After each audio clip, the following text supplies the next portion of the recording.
Hi, I'm Dr. Jason J. Campbell, and I want to thank you for taking the time to watch my videos. In this video, I'm going to continue the analysis into Nietzsche's Will to Power.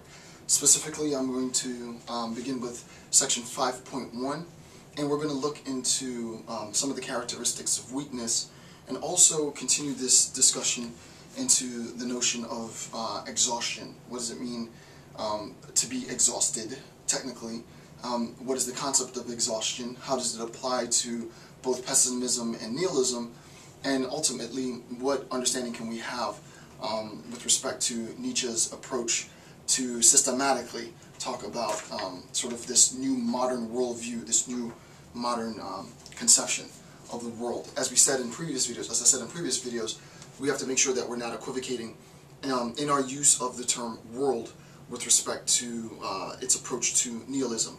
Nietzsche makes a very clear distinction between world as experience and world as modern worldview, and this discourse into the concept of exhaustion and weakness will further that assessment. With that, let's begin. So this is Will to Power, and this is section 5.1, and this is notes 35 to 53.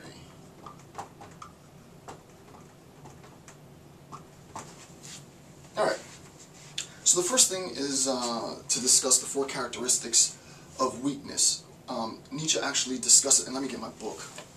Excuse me.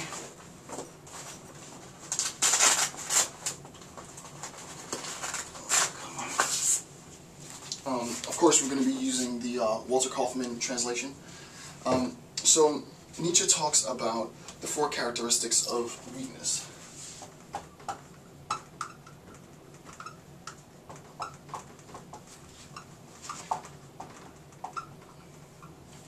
And let's go through and discuss these. The first is meekness. Meekness, faith, shame of that which is natural. Right? Meekness, faith, shame of that which is natural.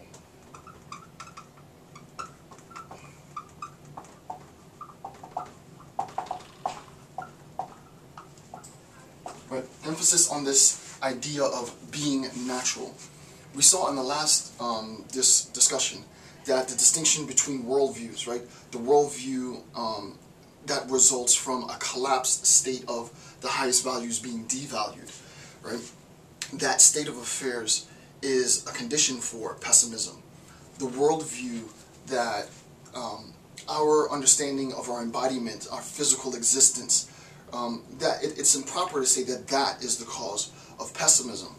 The point being that because of this conflation, the morality and the systems of judgment that are imposed by moral obligations and moral imperative make it seem as though the natural is bad, right? All that which is natural is bad. Egoism is bad. Self-interest is bad. Pride is bad. Now, granted, as I said before, we have to make sure that we make a distinction between pride and extreme pride, but pride is bad. It's always about meekness, it's always about concern for the other, it's always about altruism, absolute truth. So positing these highest moral values as sort of the directive of our lives, right? And the sense in which we ought to achieve these highest moral values collapse the system.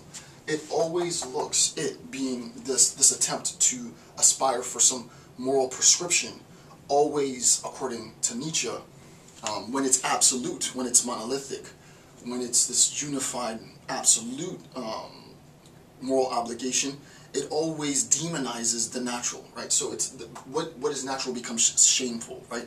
And this becomes, as far as Nietzsche is concerned, a characteristic of weakness, right? And why is it a characteristic of weakness? It's pretty simple at this sort of basic level. It's a characteristic of weakness because if we don't recognize the viability that we have as human beings, if we don't recognize the viability of our body, the viabilities of our mind, our abilities to make contributions, if we are always seeking some transcendental, if we're always directed towards some transcendental other or state of affairs, then this life becomes nothing more than a wasteland, right? This is how we get this process of rejection, right? I extract myself from the world, and then I condemn the world because this world is only a transition to some other better state of affairs. If it's the case that this is all that there is, then I've wasted all of that valuable time, because I look at the natural as being problematic, right? So Nietzsche looks at that and perceives that as a weakness. Number two, weakness is a negation of life, right? Weakness is a negation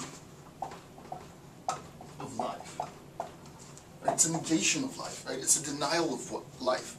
The point being, if I posit as my highest moral imperative, right? Am I moral imperative?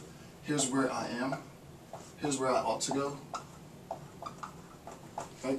If I posit as my highest moral imperative a condition that says I ought or I must, right? An obligation, right? A judgment. And we'll talk about this later. It posits this judgment. And it says, and I've said this before, you ought to do X, and I don't do X, right? You ought to be altruistic, right? You ought to set as your highest moral imperative altruism. Do for others before you do for yourself. This sort of conception, and we've heard this before, and I've discussed this time and time again in the assessment, and I don't do that. I'm concerned with my family, my own livelihood, my own living, my own happiness. Then we see that there's going to be judgments, there's repercussions for not being altruistic, right? If the moral imperative says that altruism is the highest moral order, and I'm not altruistic, I'm egoistic, I'm selfish in a sense. I mean, all these terms, you can't even really say egoistic. You can't say selfish without it being pejorative, right? The whole notion of being selfish has a pejorative connotation. And what Nietzsche is saying is that this is a denial. It's a negation of life, right? This is a negation of life. This is a denial of who we are. Instead of thinking for my own livelihood and my own preservation and those that I love, I'm to concern myself with the preservation and livelihood of people I don't even know, of random strangers on the street. It doesn't have to be that extreme, but you get the idea, right? It's a negation of life, right? So when we posit this moral imperative then becomes the governing paradigm in which we must function. And any contradictory behavior to the moral imperative becomes obviously an immoral act.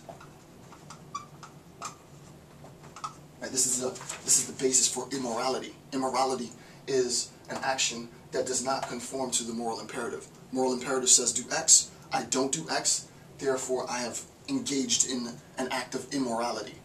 If the moral imperative says to do X and I do X, then my action is moral because it conforms. And what Nietzsche is sort of basically saying at this point is that that's a sign of weakness, right? This cowering, this obedience, this discouragement that follows from always falling in line, if you will. Number 3, weakness is renouncing revenge, resistance, enmity, wrath. This is a very good point, right? I'll read that again. Number 3 on page 11 of the notes. Again, if you guys have been following along, click the banner. It'll take you to the PDF. Click the link in the description field. It'll take you to the PDF. As the analysis goes on, the PDF will get larger, and so on. Okay, so number 3, weakness is renouncing, right? It's a renunciation. It's a giving up, a relinquishment of revenge, resistance, enmity, and wrath, right?